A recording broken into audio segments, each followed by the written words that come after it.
Hey, this is Eric, and I'm going to show you a Curt hitch install for the Blazer EV here.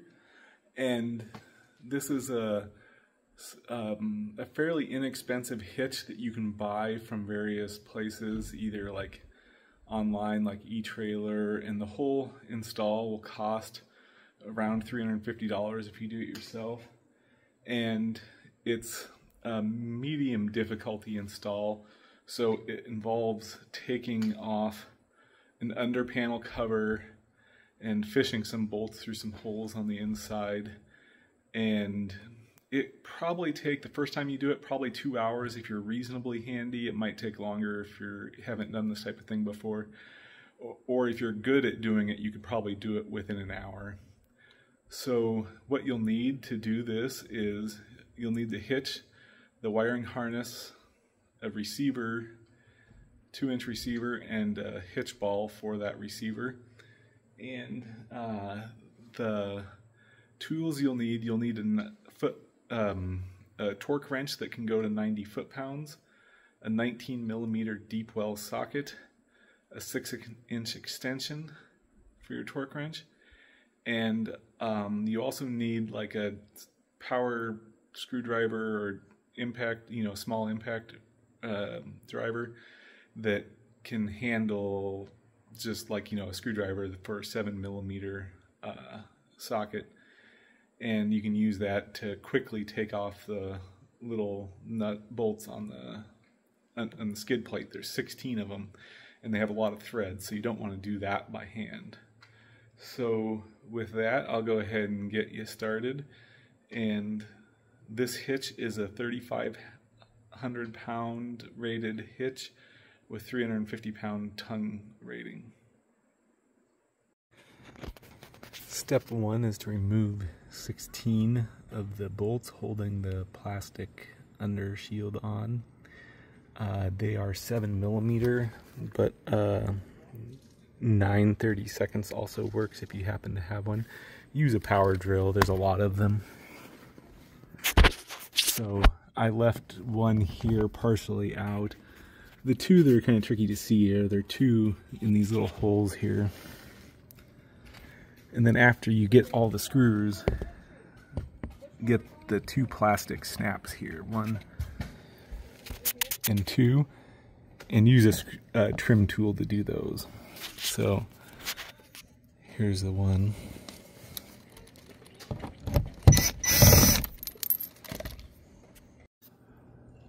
So here to remove these, you take a trim tool and first just pry up a little bit there, and then if you need to, you can stick the tool underneath that, but these just fell right out.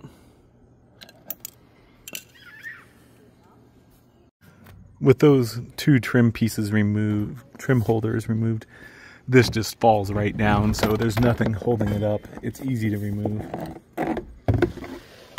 Just set it aside.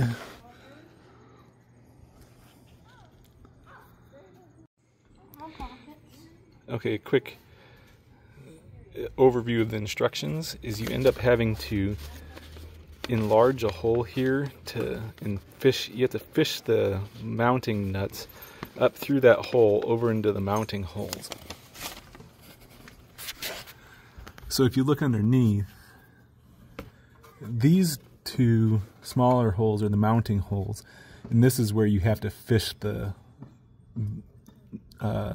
washer and the bolt through.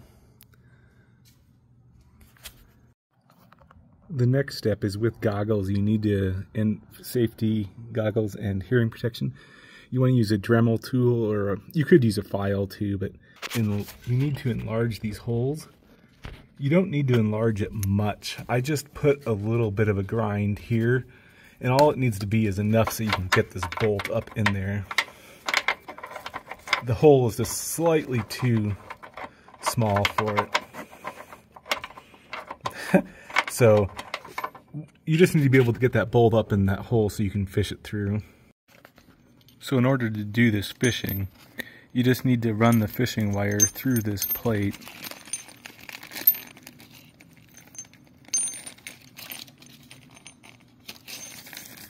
And then attach the bolt here.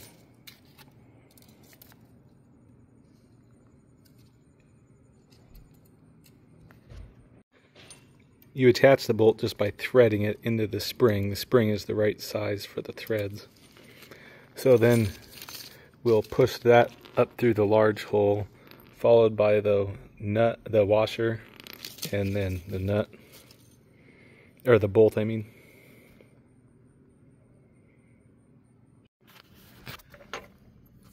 So you push the feed wire up through that hole.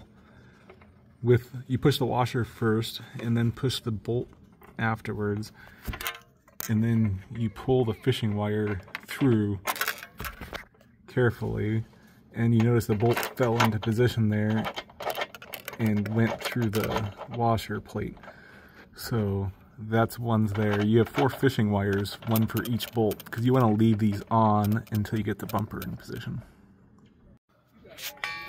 The factory wiring harness, or the wiring harness you buy, it has a factory plug on it that plugs in up behind the alarm speaker or the pedestrian. I don't know if it's pedestrian speaker or alarm or both, but it plugs up behind it.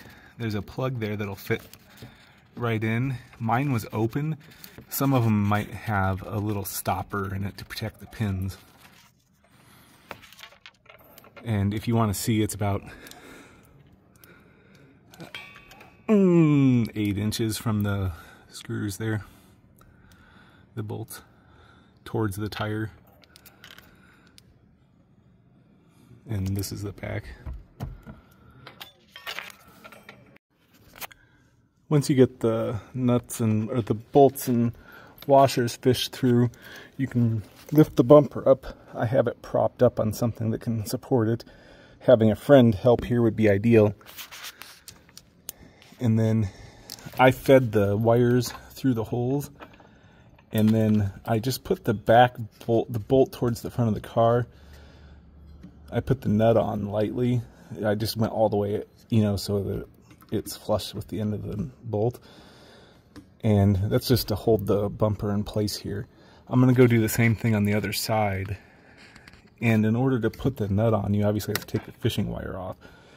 So once you get it up through there, then pull the fishing wire off carefully so that the nut bolt doesn't go flying back up inside.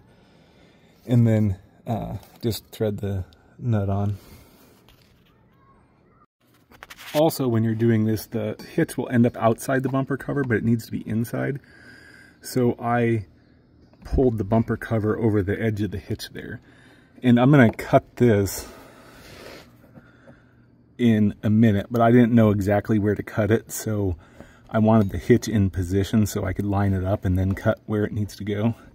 You need to cut about a 3" by 3" square out of it.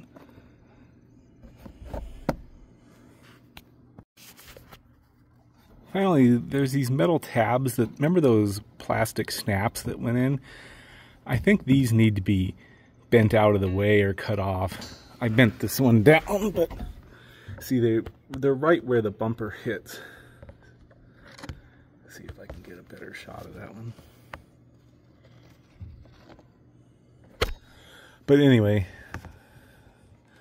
it was like this, but the bumper seems to ride into them, so I think these need to be bent out of the way. I'm just going to experiment by bending it forward. It's a little strong, so I need to go get some pliers, but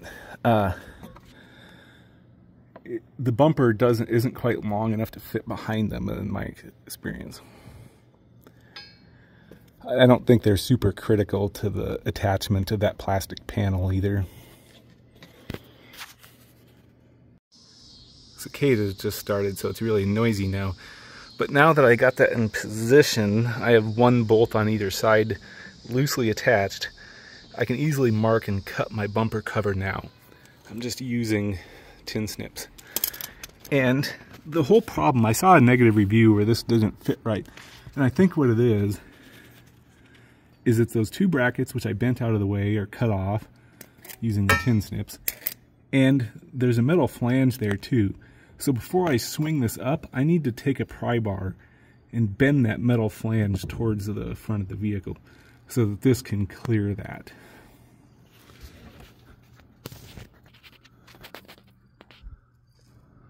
It's hard to see in there, but it's that silver line.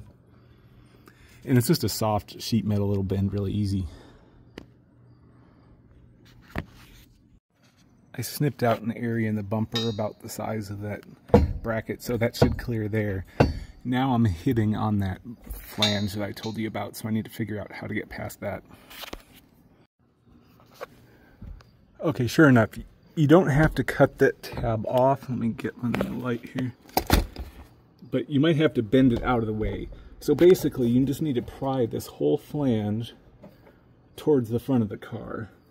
And then once you do that, then this will slip over the hitch. It's really tight fit there. So it does work fine. The one person that was having trouble on the site with the review probably just didn't bend this flange forward.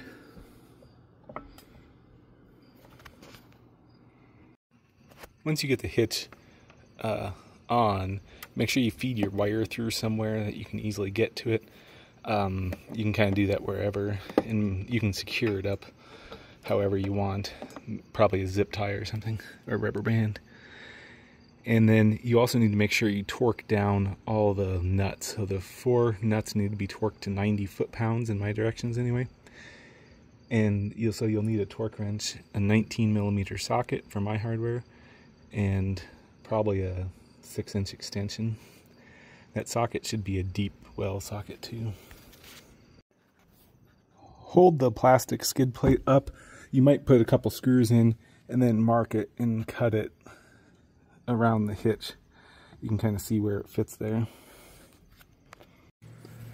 I wrapped up the hitch install last night, so the wiring will get placed in a better spot. But I wanted to show you how much it affects ground clearance. So ground clearance, it doesn't affect at all because it's higher than where the battery sits. It's maybe level. But it will impact approach and departure angle. So you'll lose a few degrees.